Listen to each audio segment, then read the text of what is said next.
Women's International Forum, or WIF, and friends.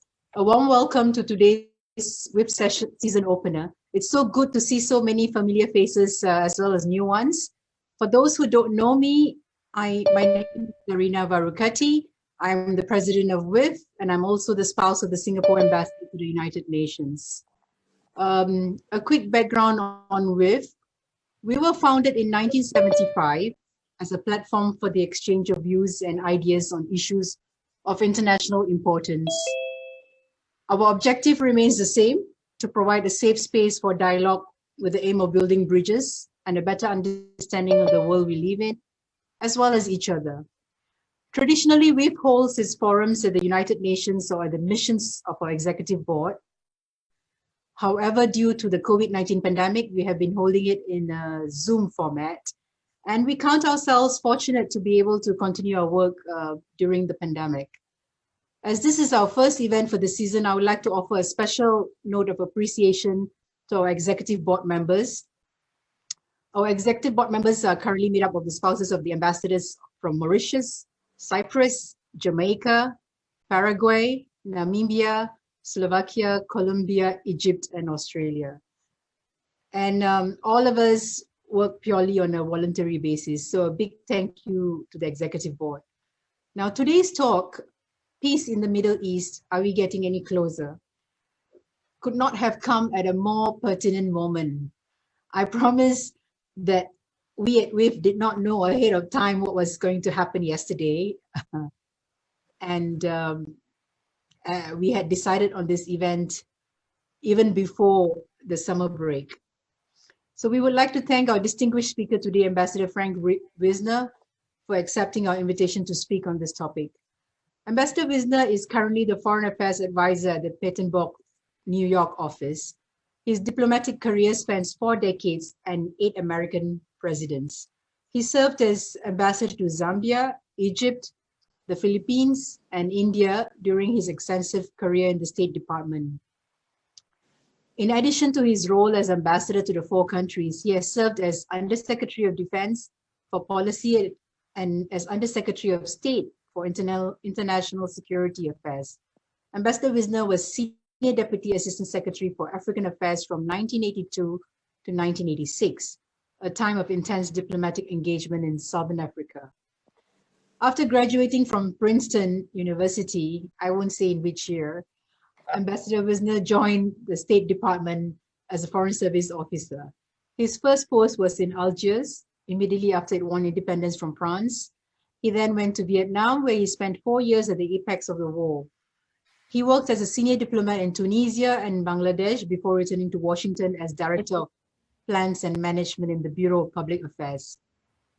He joined the President's Interagency Task Force on Indochina, the entity responsible for evacuating and settling nearly 1 million refugees, and served as his deputy director. Later, as the director of the Office of Southern African Affairs, Ambassador Wisner worked closely with the Secretary of State, Henry Kissinger, to launch negotiations with Zimbabwe and Namibia. Secretary of State Condoleezza Rice appointed Ambassador Wisner as the U.S. Special Representative to the Kosovo status talks in 2005. Where he played a crucial role in negotiating Kosovo's independence. Now, without further ado, I'd like to invite Ambassador Wisner to address us. Thank you. Well, thank you, and thank you for the privilege you give me today of addressing such an engaged and thoughtful audience. Zarina and Pamela Yakovidis, you've made this afternoon possible, and I am grateful. Zarina, you suggested that I tackle the subject of the Middle East at this time of intense importance, and to do so from the perspective of an American who's lived or served and certainly stayed in touch with the region ever since the 1950s and has been involved in the vagaries of American foreign policy toward the region. But I speak today despite my years of diplomatic service as a purely private citizen. The views I express are my own. So let me begin and make a series of observations. I hope they strike a spark with you, and if they do, I'd be delighted to take and answer your questions. So first of all, let me begin on a disappointing note. I have to admit that I am distressed to note that I've never known the Middle East, particularly the Arab region, to be in such a deep state of disarray, indeed chaos, as it is at the present. In fact, as this year's General Assembly meets, the agenda will be dominated by issues from the region, and none of them good ones. The Middle East, despite its extraordinary resources, both human, material, and cultural, has failed over the past 3/4 of a century to keep pace with the other regions of the world. It has been racked with war, with internal strife. Its education and health standards have lagged abysmally below those of other parts of the world. Today, food insecurity is rising. Social conditions, notably the status of women, has also lagged behind the standards set elsewhere. And if you look at the region's political, human rights, and rule of law endowments, these two so fall well short of where any of us would wish to see the region be. Well, we've seen nothing that's improved in recent years. In fact, since the misnamed Arab Spring of 2010, 2011, the region is known even greater turmoil. Strife and violence abound. There are civil wars extant in Iraq, Syria, Libya, Yemen. And if you look at Lebanon today, it teeters on the edge of a serious breakdown. Governments have collapsed, societies have been torn apart, religious, ethnic, tribal differences have come to the fore, with each community in every nation seeking security behind the walls of its kinship group. So now we can add COVID-19 to the toll of troubles the region is experiencing. And we have to look at the issue of Palestine, which also remains unresolved. Equally distressing, perhaps even more so in terms of the future, is the disappearance of Arab agency. For no center today, nor institution has emerged to define the Arab interest, to act on it, to address the region's needs.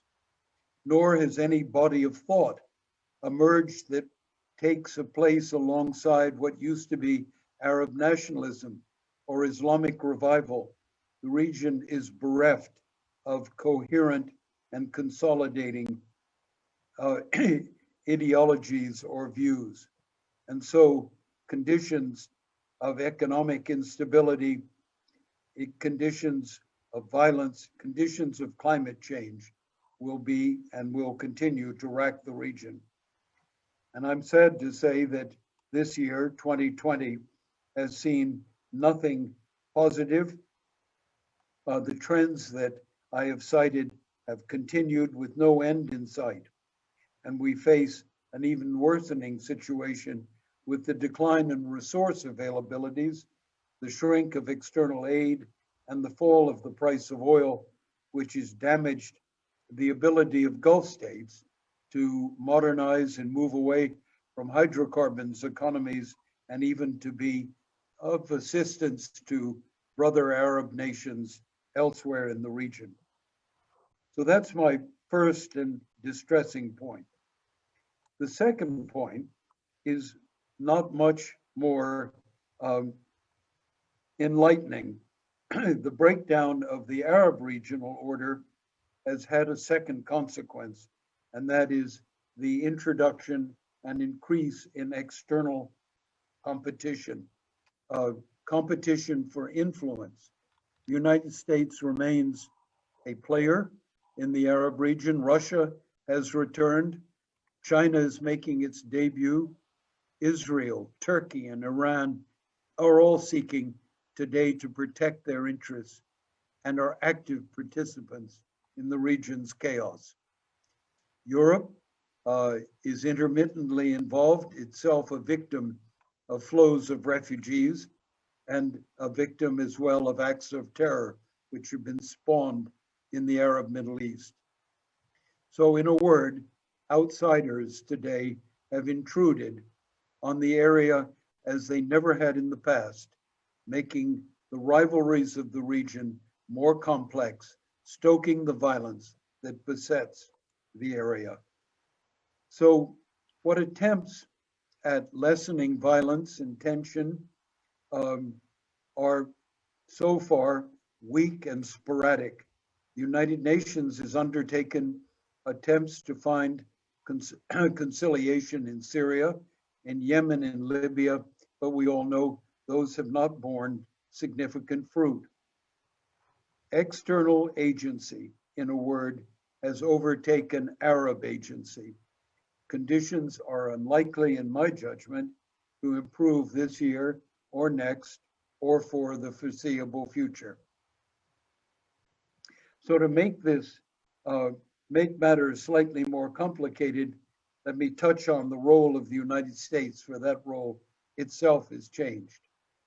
From 1973, the United States has served more or less as a rough guarantor of the region's stability. Of course, we acted in our own interests, and those interests included the security and survival of the state of Israel, with which we enjoy profound, deep, close ties. We were also brought to the region to assure the unimpeded flow of hydrocarbons upon which the global economy depends. And third, and I reflect on this often, virtually no nation, no great power in the course of history has been able to protect its interests without having a position in the Middle East. But frankly, as I look at my country, we have squandered our position. We failed to make good on peace between Israel and Palestinians, and we blundered into a disastrous war in Iraq, a war which cost us dearly in blood and treasure, and which failed to achieve the objectives we set out for ourselves. Our interventions spawned other forms of violence, led to the rise of Daesh, of ISIS, and sapped the willingness of ordinary Americans to support their government's policies. Loss of confidence in Washington has been a direct result of our failed intervention in the Iraq situation. We remain a player, an active player in the region, but our enthusiasm as a nation and our sense of responsibility has been compromised. And with that, the advent of shale oil and gas and our emergence as a leading global hydrocarbons player has weakened one of the pillars of our involvement in the region. So third, let me turn for where we're headed today and look at what's going on in the region, and notably its search for a new equilibrium, a new balance of power. For that is certainly what is underway. In the absence of the erstwhile American umbrella, the nations of the Arab East are looking for new ways to assure their security. This is especially true in the Gulf and explains in large part the decision of the UAE and Bahrain to take the steps that you witnessed yesterday, to normalize their ties with Israel and to assure their own future. As I look at the UAE, the act that was taken was of profound strategic importance and was carefully considered. It reinforced the UAE's ties to the United States and assured a smooth transition in the event of a Biden administration. For the Democrats have welcomed yesterday's events with this similar enthusiasm to those of the administration. and it has brought Israel into the region as a new security partner in the Gulf. That itself a clear signal to Iran. It's given license to Abu Dhabi's to search for a post-petroleum economy based on high tech, a decision the UAE has taken some years ago and has resulted in such extraordinary events as the recent space shot.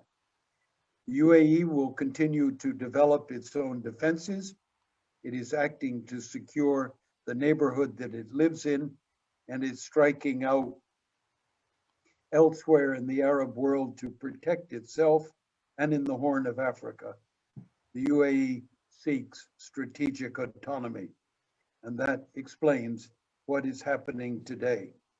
The country is determined to secure its domestic order, to crush opposition, and Bahrain, in similar ways, is pursuing the same course. I suspect the logic that has driven the two of them to Washington yesterday will eventually pertain in one form or another with other nations in the Gulf, including the Kingdom of Saudi Arabia. Fourth, of course, it is obvious that the future of this region will not be assured by anyone but its own people. They must attend to the needs of the area. But no equilibrium in the Middle East is possible without the inclusion of all parties. And that includes, notably, Iran and Turkey.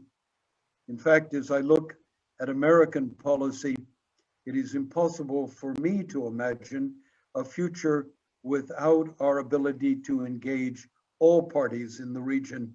It used to be commonly said by Henry Kissinger that he saw American diplomacy open to every nation in the region. They could all talk to us, even if they couldn't talk to each other. Unfortunately, that is no longer the case today. And without an ability to communicate with all parties, we are hampered in our ability to exercise American diplomacy. That, I hope, will change if Mr. Biden is elected as President of the United States. He's already committed to return to the JCPOA, which the withdrawal from was one of the gravest mistakes in modern American policy and diplomacy. But there lies the challenge for American policy and for the security of the Middle East. No possible outcome can be achieved for Arab or Israeli, Iranian or Turk or outside party unless the sovereignty and territorial integrity of the nations of the region are assured. That will not be easily accomplished. But it was, history tells us, possible to imagine an outcome that's different than what we find today in the region. If we go back to the closing days of the Cold War in Europe, the Europeans and ourselves and the Soviet Union managed to reach agreements in Helsinki to provide a framework for discussing and managing our differences, to reduce tensions, to achieve paths forward that were short of violence and based on respect for the independence and territorial integrity of all the participant members. I recognize that trying to achieve such an outcome today in the Middle East is beyond our reach. It is and will always be a tall order. But without some framework for managing the rivalries among external actors with interests in the region, there really continues to be a dark cloud over its future. For Americans, it demands a new conception of the region and our place in it, one in which we are not the dominant guarantor, but which we are one among several with interests to pursue and responsibilities to discharge. It means addressing and managing our differences with Iran, most importantly, and at the same time, lending a hand of assurance to our friends in the region, particularly in the Gulf and Israel. And more, it means there is work to be done, work that includes addressing the enduring dispute between Israel and the Palestinians, which has, until resolved, will always trouble Israel's future and involve our interest. Finally, it means putting on the table the issues that the entire region faces, issues of economy, social development, climate change. The region and the Arab world all need these issues dealt with and dealt with as a matter of priority. And without dealing with them, the region, the area that I care about so deeply, will continue to fester. And so, in closing, I observe that the same that is true for the United States is true for all nations with an interest in the Middle East, and particularly for the people of the region. And without an effective ability to grapple the domestic and international consequences of rivalries in the area, the Middle East will continue to be unstable, and that will have a global impact. Zarina, thank you for letting me make my piece, state my piece, and if I can take any questions, I'd be happy to do so. Thank you, Ambassador Wisner. Thank you very much for that very clear and interesting presentation of the situation in the Middle East. Before we launch into the interactive part of the forum today, I just wanted to say that I will start off the discussion with some questions from the moderator, that's me. And then if members of the audience have questions to pose, please indicate your name on the chat function of the Zoom meeting. You'll find it right below there. And I will call you in the order that your name appears on the chat function. And then you can unmute yourself, identify yourself, and ask your question. So once again, thanks, Ambassador Wisner. It was a very interesting presentation, but in many ways, it was the pretty grim picture that you painted. So my first question to you is, do you see any silver lining, any bright spots? I think there is a lot of Arab economic growth and innovation. Doesn't that mean something for the region, for the peace in the region? You know, I wish I could feel more enthusiastic in answering your question. Nothing I would like to see better. But I think if you look at the economic situation in virtually every country in the region and the social indicators as well as the economic indicators, they are all negative. And I don't see it turning around. The resources aren't there. The political stability is not there. The rule of law, the ability to attract sustained foreign investment is not there. I just simply don't see it happening. There are, of course, bright spots. Developments in the Gulf, among those I mentioned in the UAE is that country and Saudi Arabia second, move to try to take their economies away from dependence on hydrocarbons and develop modern service, high tech, and educational sectors, health sectors. These are all good, positive directions, but they certainly don't affect all of the region, and they don't begin to address and contain the violence that is much too common. So, no, I'm sorry, I'm going to have to continue to look at a grim picture. I wish I could see a brighter one.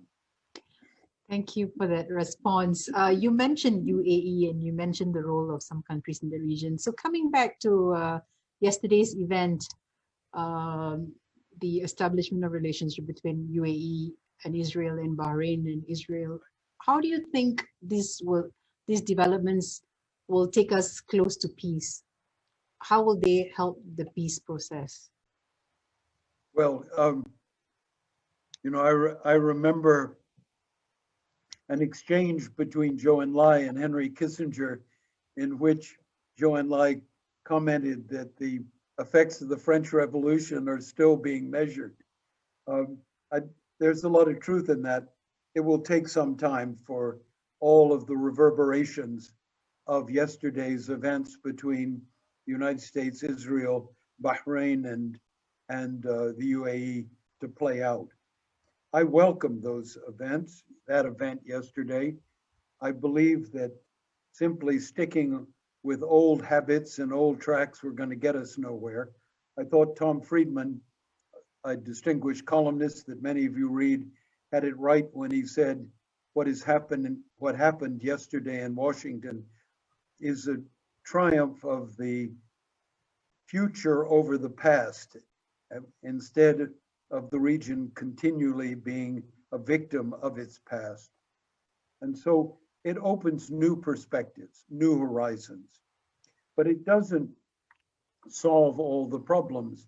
It resets the power balance in the region. It resets relationships, but it doesn't bring us closer to an understanding between Iran and the states of the Gulf, Iran and the United States. It doesn't bring us closer to an end of the civil wars that are raging elsewhere in the region. It resets the table, but it doesn't change what's on the table. And that's where the challenge lies before us. I hope that it will achieve certain things that are very important. Um, I believe deeply that the combination of Gulf capital, Israeli technology, American involvement can provide new ways for economics to be addressed in the region. I'd like to think that's going to be the case. Won't happen immediately, but it's one of those promises for the future. In the meantime, the old saws that have to be dealt with, the old problems have still to be addressed. The civil wars, the disputes in the region, Israel, Palestinians, all of these questions remain extant and will have to be undertaken by the parties, those from the outside, including my own country. So, like you said, there remains to a lot of issues, conflicts that have to be resolved, and one that everyone has is following or is hoping that there will be a solution to is the the is the issue of Palestine. People often speak of the two-state solution as the only path to peace. Indeed, this is the path endorsed by the UN General Assembly and Security Council. In recent years, the US administration has made some unilateral moves, like recognizing Jerusalem as the capital of Israel without discussions with other UN members. Do you think the two-state solution is still a possibility, or are we moving away from a two-state solution? You know, I wish it was a realistic and even more importantly, an immediate prospect, but I don't see it.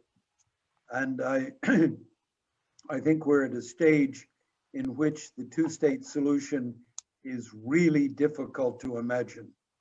Look at Israel. If you look at the structure of Israeli politics today, there is no support in the Israeli polity.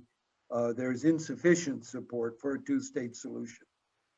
Bibi couldn't pull off an agreement that he helped structure that would have, while I don't agree with the way the agreement was put together, at least aimed at a two-state solution, but he couldn't, despite his contribution, carry that off. The Palestinians are terribly divided, and they have no alternative set of approaches as to how to achieve a next step forward. And so prospects for a two-state solution are not good. That doesn't mean the problem goes away, but it does tend to force it back onto the laps of the Israelis and the Palestinians, with all of us on the outside trying to find some purchase, some ability to be able to assist. but I don't see an immediate breakthrough of any sort, and therefore I have to add that to your list of grim prospects. So to follow up on what you just said, I'm still waiting to see questions from the audience, and I think, if I'm not mistaken, I have. Okay, I do not see. I'm still waiting to see. Okay, there are some questions, but let me put in one last question before I open to the audience. This one will be the role of the UN. After all, this is the Women's International Forum, and we all engage with the United Nations and the work of the United Nations. So could you give us your view on what role can and should the UN play? I believe deeply in the responsibilities of the UN for the Middle East. The UN has from day one provided a framework for addressing the problems in the area, of providing alternatives to violence between its contending parties. The UN provides a framework within which outsiders can find common ground and work for ways to address questions that would otherwise pit them in destructive rivalry. From southern Lebanon to peacemaking in Syria, to the attempts to mediate in Yemen, all of these, none of these could be done by any single nation. The UN provides that capability, but it's always been hampered and weakened when there isn't full consensus behind the UN's mission of its member states, and particularly the members of the Security Council. Nonetheless, it is irreplaceable. Without the United Nations, we would be at drift and at loggerheads. And so, three cheers for the work that all of you have involved in the United Nations, your husbands, your missions. It's critical to the maintenance of some semblance of order and hope for progress. Thank you, Ambassador Wisner. So we have, okay, yeah, I have the list here. We have a first question from Lina Fernandez from Colombia. Lina, you may take the floor. Please unmute yourself and ask the question. Thank you, Sarina, and thank you to Mr. Wisner for taking the time to share his thoughts today with us. So my question is, what is the incidence in the peace region? Do you think it has the reiterated announcements of Israel about the possibility of annexation of Palestinian territories? I know that Sarina mentioned in one of her questions the Palestinian situation, but I would like to know what you think about this in particular. Thank you. Annexation is off the table for the moment. Settlement expansion is not off the table, and so that issue will continue to roil the waters of the occupied territories. The annexation, though, as an independent act, was opposed by the United States unless it was in the context of a broader settlement that produced a two-state solution. It is now a formal undertaking on behalf of the UAE and Bahrain. They are signed up to the notion that annexation is off the table, and I can only assume that Bibi Netanyahu doesn't intend to go back on that issue anytime in the near future. Is it off the table forever? Nothing is forever, particularly in the Middle East. But for the moment, I don't see formal annexation as an immediate prospect. Thank you. We have the next question from Sohaila. Sohaila, yes. Please. Yes, good afternoon, Sarina. Thank you so much. And good afternoon, Mr. Ambassador Wisner. Thank you so much for the insightful talk that you gave. My question is that it seems that ISIS or Daesh has been resurging again in the region. What do you think should be done to stop them again? because it seemed that they were stopped before, but as the situation changed, so it seems that they are growing again. What do you think about that? What do you think should be done about that?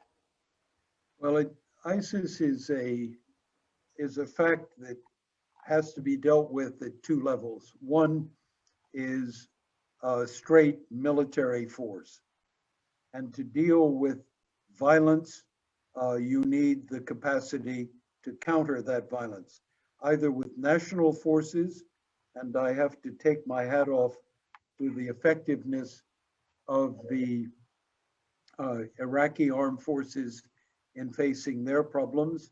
I have always been impressed as well by the Kurdish attempts to contain and deal with ISIS. Um, but the coalition that was put together in the Obama administration has continued to present, has got to continue, whether it's as large or as demonstrative as it's been in the past. It needs to in stay in effect. It needs to continue to be active. Second, it is really important to dry up the base from which ISIS emerges. And that means finding a stable solution to the politics of Iraq so that all communities of Iraq are able to find peace within their country. I've seen the word that the Ayatollah Sistani has blessed elections, another round of elections in Iraq. I can hope that that brings us closer to the national conciliation that is so vitally important in Iraq. That, more than anything else, will undercut ISIS's ability to survive. Syria, absent a political settlement, conditions will remain extremely favorable to violence in Syria's west, and where ISIS is particularly active, in Syria's east, where ISIS is particularly active. Efforts to make peace in Syria, I wish well. I don't see an immediate breakthrough. And so there will be ground in Syria for ISIS to continue to operate. I'd like to think that governments with citizens of their own in the camps of women and children will be able to take those people out of the area and take them back home with whatever judicial or social measures are necessary. As long as they're in the region, they represent yet another bit of tinder on the fire. Thank you. Next we have Tina, who wanted to ask a question. Tina, please. Thank you. Can you hear me? Yes. I can, yes. Hello, Ambassador Wisner. Thank you so much for being here today. In a way, you've been actually answering my question as I piggyback off of those who asked before me. But I guess realistically, what can we change? Whether we speak of on the global level, UN, which is already, this has been an ongoing process since the UN was created. Bilaterally, you've already touched upon what hasn't been good with say the past few years in the administration. So let me again ask you, what are possibilities? Where is the hope? Well, I wanted to start out, and in the course of my remarks today, Tina, I tried to set out a framework for looking at the region. One is the internal facts that are so enormously damaging to the region's prospects. And the second are the external facts that contribute to the violence of the region. And each of those broad areas requires thought.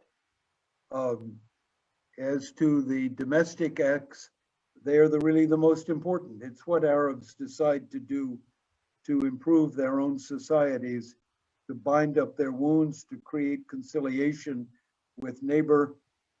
That's at the heart of it. But to give proper priority to good governance, to economic growth, to improve social conditions, these are actions that stem from decisions taken inside of nations.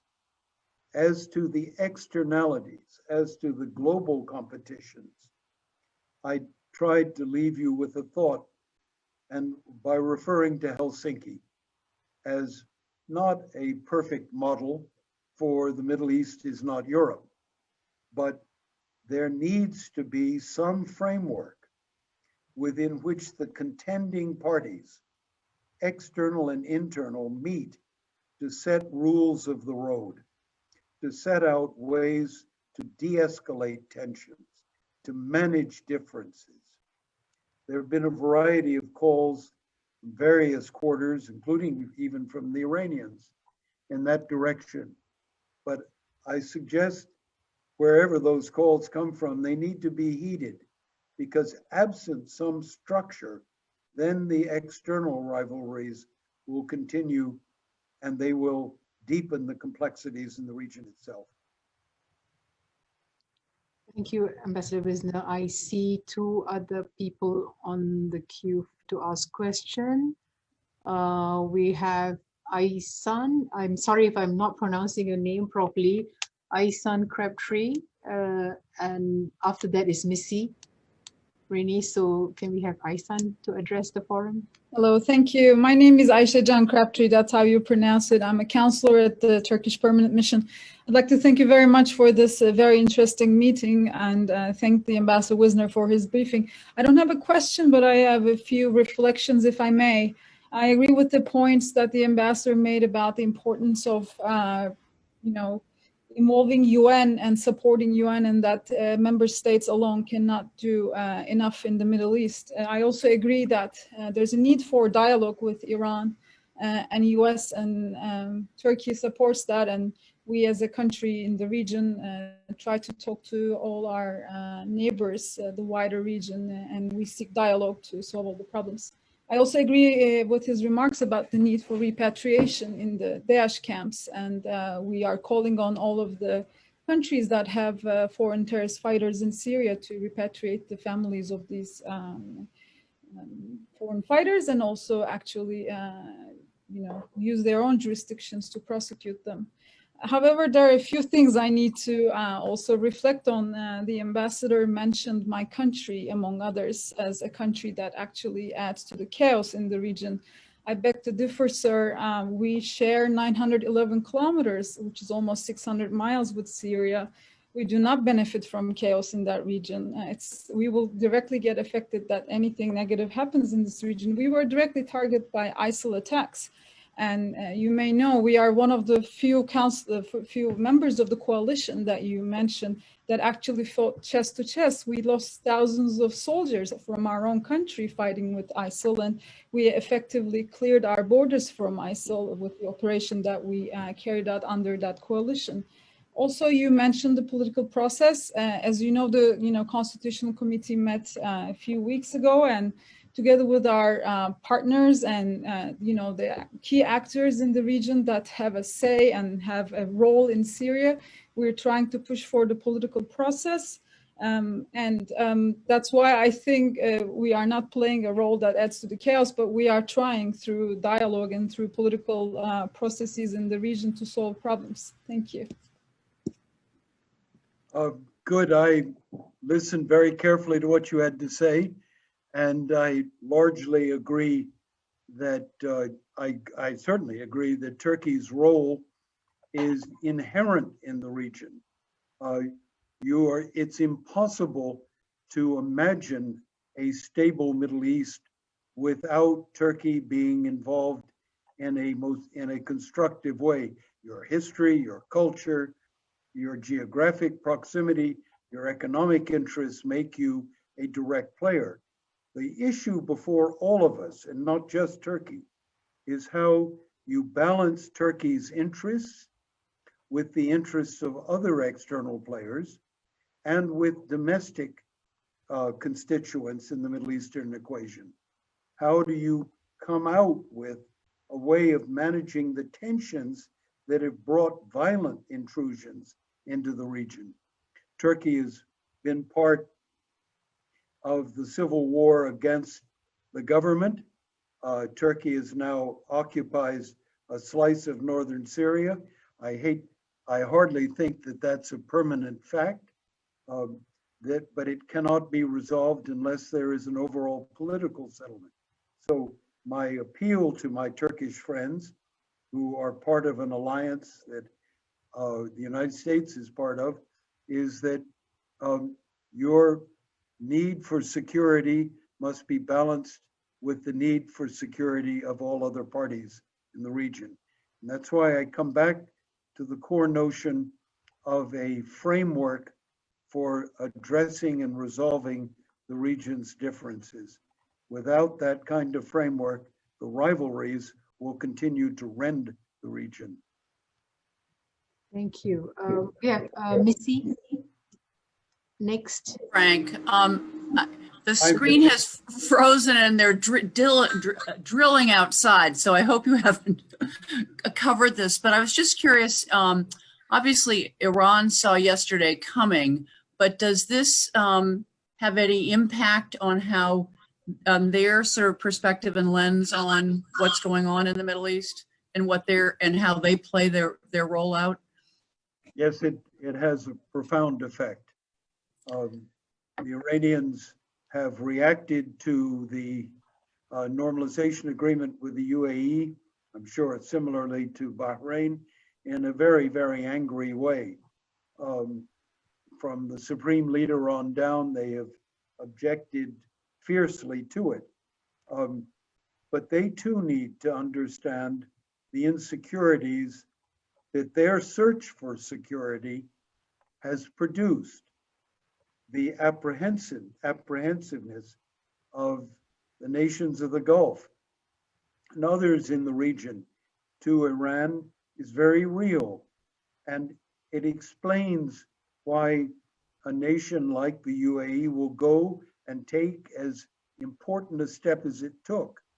It is out of a sense of insecurity. And the problem of insecurity stems heavily from an unresolved sense of order in the region, and that comes to the UAE from Iran. So I hope it would be marvelous to dream. I don't expect it to take effect, but it would be extraordinarily positive if the Iranian leadership, and it will be changing in the year ahead, comes to appreciate the fact that Iran's actions in the region, while understandable from an Iranian point of view, also produce opposition. And what they saw yesterday was a signal of that opposition. Thanks, Missy. Thank you, Ambassador Wisner. We have a question from Saha. Saha, please. Yes, hello, Ambassador. Thank you so much for taking the time and for this very honest and frank analysis of the case. But I have a question that may be partially answered. Are we really serious against terrorism? I mean, we can see the moving of Daesh. I prefer to call it Daesh to Libya. All the time, and we're not doing anything as a world, I mean. And the other question is, what is the position of the world now towards political Islam? Thank you. Sorry, what is the position of what towards political? Of us as a world towards political Islam. Yeah. Well, from my point of view, the day of political Islam is come and it is gone. It doesn't mean that it has disappeared, but the chance that there could be some form of Islamic political revival in the Middle East got sidetracked. And the hostility to the Muslim Brothers in Egypt, attempts of more radical forms of Islamic fundamentalism, Daesh being on the extreme side, have been so adverse to a sense of stability in the region that that day is largely behind us. It'll never be entirely eradicated, never can be, but the region is moved on from looking at an Islamic future in political sense. And what it's now got to come to grips with is, what is the future? Is it individual nationalisms? Is there some greater collective sense for the region? These are questions that lie in the future and are not available to us now. When I look at, for example, the UAE in Saudi Arabia today, I see a real one important development occurring that strikes me has relevance throughout the rest of the region, and that is the rise of a sense of national identity, national pride, national accomplishment, cultural, intellectual, economic accomplishment that gives, it's not pan-Arab, it's nation by nation. That may be part of the next step, but the next step will not be fundamentalist. Thank you. Thank you. Thank you, Ambassador Wisner. I'm checking to see if we have, okay, there is another question from the audience. Ashley Bernard, you can go ahead and ask the question. Thank you, Zarina, and thank you so much, Ambassador Wisner. My question is about the status of women in the region. You mentioned that early on in your talk as something that is holding the region back. And because this year is the 20th anniversary of the UN resolution on women, peace, and security, I'm just wondering if there's any way that to get more women involved in the peace process. Well, I have to wring my hands a bit about the status of women in the region, but at the same time recognize the enormous strides that women across the region have made over the last decades. It's really one of the heartening developments, even if it falls short of international standards. If I look at the role women are playing in the Gulf today, it's radically different than it was 10, 15 years ago. Iran, the role of women in Turkey, the role of women largely reflect standards set in other modern societies in the West and in Asia. So women are on the move. Women are appearing in positions of governmental and authority, as well as institutional and business authority. All of this is welcome. When I think back on my lifetime, it is a fundamental change over where I would have seen matters in, say, for example, 1960. There's a heck of a long ways to go, particularly for poor, less educated women. There, the shortfall is particularly heavy, but I am confident that in this area, the region is changing in a constructive way. Thank you, Ambassador Wisner. You've covered extensively the roles of other countries outside the region in the conflict and peace process in the Middle East. And there was an excellent question by Ashley on the role of women as well. I think one segment of the population that we haven't spoken about are the youth. The agreement between UAE and Israel and Bahrain and Israel, would this bring about better understanding among the youth, the future peace process in the region? It'll be good to have your views on that. I think if you looked at governments today in the Middle East and as they have reacted to the decisions of the UAE and Bahrain you'd have to admit that there has been vast restraint in government reactions. UAE and Bahrain have really not been criticized. The Saudis have not criticized it. Of course, Egypt and Jordan, with their own peace agreements with Israel, have not criticized it. Official media has been quite calm in reaction to these events. But if you go to social media, the reactions are very sharp and very hostile. And that reflects a much deeper seated reservation inside the region about Israel and about the region's ability to live with Israel. Young people are really no exception. But the question that they face is the future forever to be defined by the past? Is there not a way to a different outcome? Does something like the agreement, the Abraham Accords, begin to open up possibilities? It doesn't solve problems.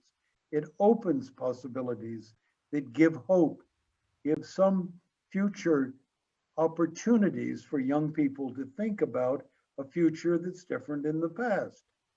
Can they now think about science and collaboration of high-tech developments, things that can change people's lives? That's where yesterday's agreement matters to me, is that it actually is a signal that we're not stuck forever in a common set of definitions, but we are actually, there are things that can change. They won't change quickly. 2020, 2021 will still be very, very ugly years, but at least there are some slivers of light. And so perhaps I should modify, Zarina, what I said. It's not entirely grim. I'm glad that we're not ending on a grim note and there's some positive rays and hope for the future, because I think even Tom Friedman in his interview mentioned that the agreement yesterday will probably open up more channels for communication and interaction, and like you said, this augurs well for the future generation.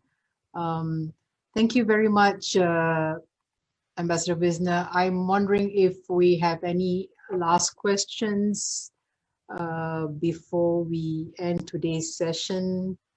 I think my colleague had a question, but she may have left.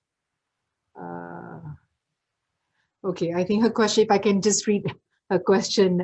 This is my colleague Marie from Australia. Her question is, you mentioned, Ambassador Wisner, that if there was a change in government here in the US, she means there would be positive outcomes for the peace process.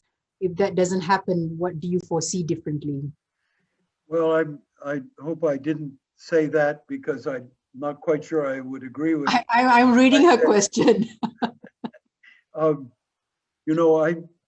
I actually, in terms of the peace process conventionally defined as the management of the differences between the Palestinians and the Israelis, trying to come up with some outcome to the Israeli occupation of the West Bank, I don't really have much hope in the short run. I think public opinion, political opinion in Israel is not ready for a change, and the Palestinians are not engaged and are divided and unable to come to grips with the situation they're faced with. And nobody on the outside can superimpose themselves on the parties themselves. So I'm not holding my breath. And if I were asked, and I don't expect to be, by Joe Biden, if he were elected president, should he roll up his sleeves and get involved in trying to sort out differences between the Palestinians and the Israelis, I would suggest he better attend to his domestic problems and a number of other critically important international issues, get on with returning to the JCPOA, look at the overall structure of violence and peace in the area and leave this not unattended, but not addressed at the presidential level, because I just don't see an early path forward. Things will change, they always do, but at the moment, I wouldn't recommend to the next president of the United States that his efforts would be fruitfully engaged in trying to restart a classic peace process. Thank you, Ambassador Wisner. It now just leaves me to thank you for this most engaging 1 hour session that you spent with us, talking to us about the region, a very extensive question and answer session as well. I am ever the optimist. So actually, I wish I had stopped at the second last question. It would have been a nice way to end. Thank you very much for your time and for this afternoon's forum. My thanks to all of you for being such a good audience. Thank you. Thank you. Thank you. And thank you to the other members for being engaged and asking interesting questions. Thank you very much. Thank you, Zarina. Thank you so much.